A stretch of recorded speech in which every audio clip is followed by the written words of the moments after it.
Hi Libra, welcome to third eye tarot. ये एक general love reading है starting 24 of October.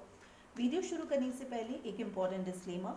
Video में बताई गई सारी बातें एक जनरल लव रीडिंग है, तो आप उन्हीं बातों को लें जो आपके साथ रेजोनेट करती हैं। जो बातें रेजोनेट न करती हों प्लीज़ उसे आप छोड़ दें।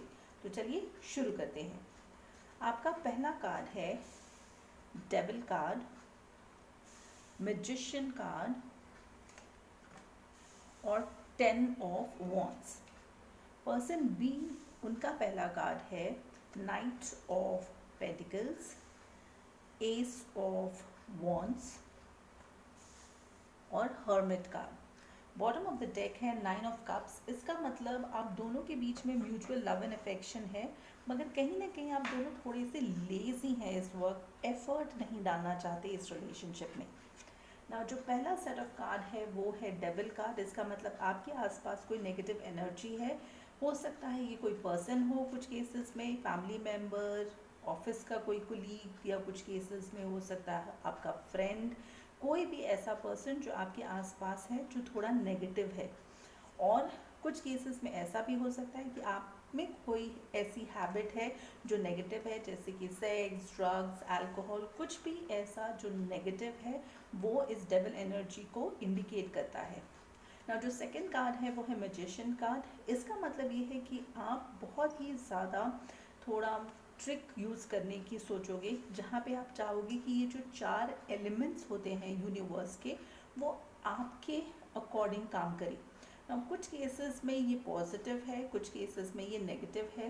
टोटली डिपेंड करता है कि आपकी एनर्जी कैसी है उस वक्त। ये इसलिए क्योंकि आपका पहला कार्ड है डेविल कार्ड। अगर आप ये नेगेटिव एनर्जी में हैं और उससे बाहर आना चाहते हैं और उसके लिए आप वो 4 एलिमेंट्स को यूज़ करना चाहते हैं जो कि मैजिशियन एनर्जी में आती है, तो ये एक पॉजिटिव सिंबल है। कुछ केसेस में अगर आप डेविल एनर्जी में हैं, आप में कोई ऐसी हैबिट है या आपके आसपास कुछ ऐसे लोग हैं जो नेगेटिव है और आप मैजिशियन एनर्जी यूज़ करना चाहते हैं उस चीज़ को छिपाने के लिए लोगों से, मगर उससे बाहर नहीं आना चाहते, तो आप ये मैजिशियन एनर्जी को गलत तरीके से भी यूज़ कर सकते हैं ना। जो तीसरा कार्ड है वो है 10 ऑफ वॉन्ड्स। 10 ऑफ वॉन्ड्स का मतलब आपको कहीं ना कहीं सप्रेशन है, एग्जॉशन है, आप टायर्ड फील करते हैं, स्ट्रेस्ड आउट भी हैं। तो कुछ केसेस में इसका मतलब ये है कि आपको कहीं ना कहीं स्ट्रेस और एंजाइटी है इस एंटायर सिचुएशन को लेकर ना। जो पर्सन बी है उनका पहला कार्ड है knight of pentacles. Night of pentacles का मतलब ये पर्सन बहुत ही स्लो चल रहे हैं इस रिलेशनशिप में। ये इतने स्लो चल रहे हैं कि आपको ऐसा लगेगा कि ये पर्सन बिल्कुल इंटरेस्टेड ही नहीं है। जो सेकंड कार्ड है वो है S of wands. S of wands का मतलब ये पर्सन एक न्यू बिगनिंग की तरफ सोच रहे हैं। ये न्यू बिगनिंग इनके लिए ज़्यादा इम्पोर्टेंस रखता है टूवर्ड्स पैशन। इसका मतलब ये हुआ कि ये चाहेंगे कि जो न्यू बिगनिंग हो उसमें पैशन, फिजिकल अट्रैक्शन का एक मेजर रोल हो। इनका तीसरा कार्ड है हर्मिट कार्ड। हर्मिट कार्ड का मतलब ये पर्सन कहीं ना कहीं थोड़ा सा सेल्फ रिफ्लेक्शन मोड में भी हैं। ये सोचते हैं कि इस रिलेशनशिप में क्या हुआ, ये इन्होंने कितने बार कितना एफर्ट डाला इस रिलेशनशिप में, तो वो सारी बातें ये सेल्फ रिफ्लेक्ट कर रहे हैं। चलिए अब इसके साथ हम ये देखते हैं कि इस पर्सन का इंटेंशन क्या है।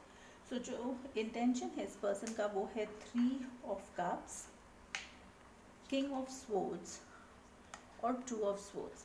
3 ऑफ कप्स कुछ केसेस में थर्ड पार्टी सिचुएशन को इंडिकेट करती है, तो हो सकता है ये पर्सन थर्ड पार्टी सिचुएशन में हो या ये करेंटली किसी और के साथ भी इन्वॉल्व है। नाइट ऑफ स्वॉर्ड्स और 2 ऑफ स्वॉर्ड्स का मतलब ये पर्सन एक ऑनेस्ट कॉन्वर्सेशन करने के बारे में सोचेंगे आपके साथ, क्योंकि 2 ऑफ स्वॉर्ड्स ये बता रहा है कि ये कहीं ना कहीं कंफ्यूज्ड हैं विद 2 ऑप्शंस इनके लाइफ में। तो जब भी ये कॉन्वर्सेशन होगा प्लीज़ इंश्योर करिए, अगर आपने कुछ छिपाया है, आपने इनको कुछ ऐसा है जो नहीं बताया, तो प्लीज़ बता दीजिए ताकि ये बाद में जाकर आप दोनों को प्रॉब्लम्स ना क्रिएट करे। चलिए इसके साथ अब हम ये देखते हैं कि न्यूमरोलॉजी ऑरेकल कार्ड्स का क्या मैसेज है। सो जो कार्ड का मैसेज है आपके लिए वो है your hard work is paying off. इसका मतलब ये है कि अगर आपने इस रिलेशनशिप में एफर्ट डाला है, आपने हार्ड वर्क किया है, तो उसका जो बेनिफिट है वो आपको फॉर श्योर मिलेगा। बस आपको थोड़ा सा पेशेंटली इस चीज़ को हैंडल करने की ज़रूरत है। पर चलिए अब हम इसके साथ ये भी देखते हैं कि कौन सा क्रिस्टल है जो आपकी मदद कर सकता हो। सो जो क्रिस्टल है वो है ग्रीन टर्मलीन। क्रिस्टल का मैसेज है, do you believe in unlimited supply in all areas of your life? Are you attracting loyal friends and colleagues? It is time to recognize that there is unlimited supply, myriad opportunities, and unlimited potential available to you. Decide what type of a people you want in your life and know that you have the ability to attract them. Now इसके साथ यहाँ पे arc angel Rafale उनका भी एक message है जो कि मैं आप सभी के लिए डिस्क्रिप्शन बॉक्स में डाल दूंगी और आप वहाँ से पढ़ सकते हो। अगर आपको ये वीडियोस अच्छी लग रही हैं तो प्लीज़ लाइक शेयर सब्सक्राइब करें, hit that bell notification. And जैसे मैं हमेशा कहती हूँ, stay safe, love yourself first.